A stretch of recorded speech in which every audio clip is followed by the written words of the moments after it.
Today we're going to have some fun looking at a massive, completely illegal Ponzi scheme orchestrated by a businesswoman in San Diego. We've been talking about small-time fake gurus for too long. It's now time to start looking at the big fish costing people millions. As News 8's David Goffredson reports tonight, prosecutors recommended 11 years in prison for Gina Champion-Cain, but the judge decided to give her the maximum sentence. This woman, Gina Champion-Cain, was the mastermind of an illegal Ponzi scheme. I always thought that Ponzi schemes were from a savvy financial advisor saying they could get 15% returns in the stock market because they have an MBA from South Harmon Institute of Technology. But what I found out about this case is some people are willing to invest in anything. This is the last day Gina Champion-Cain will be walking free in public for a very long time. I don't have any sympathy for people spending nearly the rest of their life in jail for committing fraud that makes people lose their retirement money by fraudulent means. Today, Gina Champion-Cain was sentenced to 15 years in prison for her role in orchestrating the largest Ponzi scheme in the history of this district. Gina raised $400 million for this scheme. What I'm blown away by is how long she was able to operate the fraud from her investors. And wait until you hear what investors were investing in. Beginning in or around 2012, Gina solicited her first investor to invest in the lending program. You're probably thinking of lending money for real estate projects or new startup companies. No, she orchestrated a $400 million Ponzi scheme around small businesses attaining their California liquor license. Yes, their liquor license to serve alcohol at their restaurants. In California, an escrow account must be created in order to purchase a liquor license from an existing licensee. The money will be held until the license is approved or denied, a process that Champion-Cain convinced investors was lengthy and costly for new business owners. At this point, I was thinking to myself, no way this is real. She raised $400 million to loan money to aspiring small business owners to acquire their liquor license.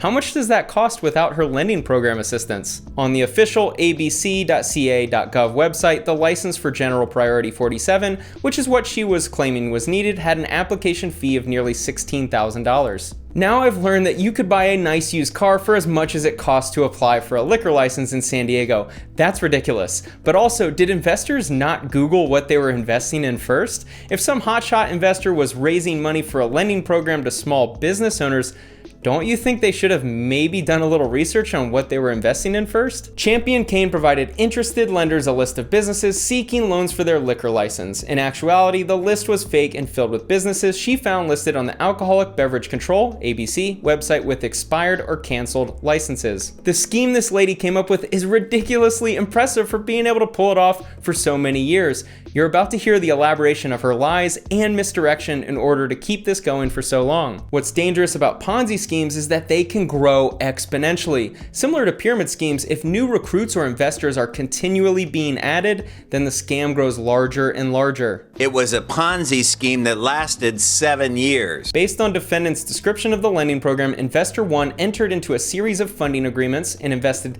tens of millions of dollars into the program. Investor 1 invested these funds, in many cases by means of interstate wire transfers. Tens of millions of dollars with no proof of concept. I have to place some of the responsibility on the investor for investing that much money on people starting a business who don't even have $16,000 for the application. Within about 2 minutes, I can figure out that this investment is more flawed than the sales pitch by fake gurus telling you that they want to change the world by selling a get-rich-easy scheme. If a new business owner can't afford the application fee, do you think they're about to run a successful restaurant? And if they're already running a restaurant and their license was canceled or removed, isn't that a good sign that you don't invest in that business? Gina finds this gullible investor willing to dump millions of dollars into this fraud scheme, and that investor then went and raised money for the scheme. These individuals and entities invested indirectly in the lending program by loaning money to Investor 1's single-purpose entities. So Investor 1 raised money that passed through their entities to then go to Gina for her to loan money to small business owners trying to get a liquor license. She pleaded guilty to collecting nearly $400 million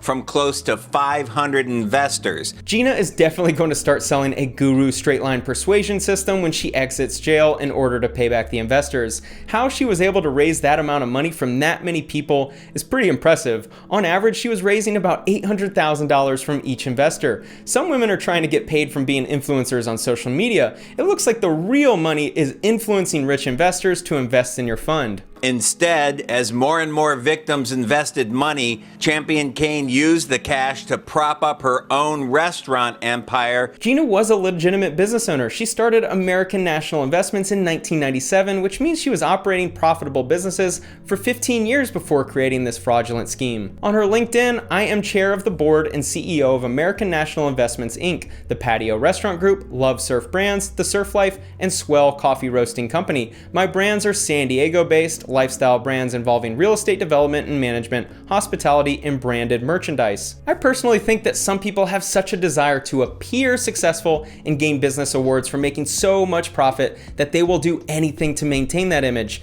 She claims to have been responsible for the redevelopment and repositioning of nearly 20 million square feet of commercial space, as well as over 5,000 residential units. I don't understand why she didn't just do what worked for her. Clearly she was knowledgeable in the real estate space. This investor one was probably a rich sucker who would invest in Gina's projects no matter what it was. My guess is she knew it, and she knew of this liquor license process from running local restaurants. She created the scheme and doubled down when the money started flowing in. Check this out. The fraud involved other unnamed employees of ANI at the direction of Champion-Cain, who would forge signatures using a stamp imprinted with the signatures of employees of an escrow company. At least once, Champion-Cain convinced an actual escrow employee to sign more than 20 fake escrow agreements in order to convince investors of the scheme's validity, prosecutors said. She created this escrow company to hold the investors' funds while the fake license application process was underway. She faked the entire thing so that investors thought they were talking with someone legitimate at the escrow company, but it was really just her or her employees. In one email to the escrow company, Champion-Cain wrote, "I have always promised you I would shelter you from my crazy investors. If any one of them bug you as they are too stupid to understand the program, they are fired as an investor. I have plenty of dudes dying to give me money, honey. Ah ha ha ha ha. Love you, ladies," according to the plea agreement. Is there anything worse than an arrogant fraudster stealing money from investors? To make matters worse, what do you think she did with the money? She used nearly $60 million to help keep her dying businesses afloat, and of course used the funds to maintain an upper-class lifestyle full of multiple houses, $840,000 worth of sports tickets to Padres and Chargers games, automobiles, and jewelry.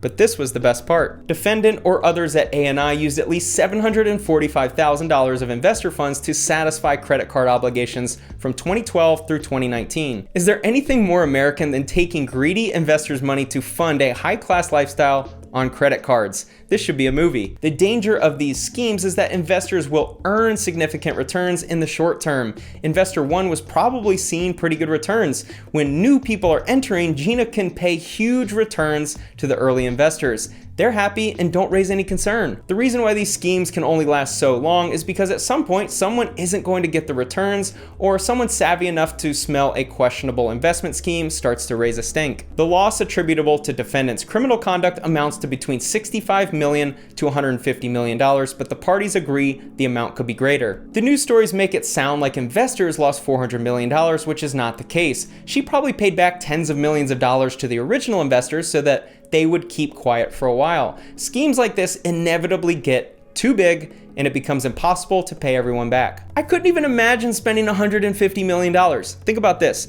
You could spend $500,000 every month on multiple mortgages for mansions, buying your Tinder dates a new Mercedes, season tickets to the Padres, and flying around the world. It would take you nearly 30 years to spend that much money. How did she do it in 7? In order to give investors the appearance of its success, about $200 million was paid to investors. There you go. You pay the initial investors as long as you can to keep the fraud going. To finish off the video, here's the best way to summarize a fraudster. Shockingly, with investigators closing in, between the days Champion-Cain ordered the email purge and the shredders were turned on, she tried to get an additional $150 million of investments in the lending program in an effort to pad its bank accounts, which needed an infusion of cash to hide the size and scope of the Ponzi scheme. Once the SEC started knocking at her door, she tried to raise another $150 million for this lending program. It's almost comical to me that she could pitch investors to invest in a liquor license lending program, but she couldn't stop the fraud. She needed one more quick hit of that fraud into her veins. This is the behavior of fraudsters. Keep bringing money in so no one knows what's really happening. It's sad because people lost money. One investor claimed they had to file bankruptcy. Look, these situations only happen because of greed. Gina was the greedy fraud monster, taking all of this money to fund her lifestyle and keep up the mirage of being a successful businesswoman. And the investors were putting money into high interest loans on small business owners while they try to get their restaurant up and running. I think Gina is going to start raising money from her prison cell to fund her lifestyle while behind bars. If she contacts you, I warned you first. Thanks for watching.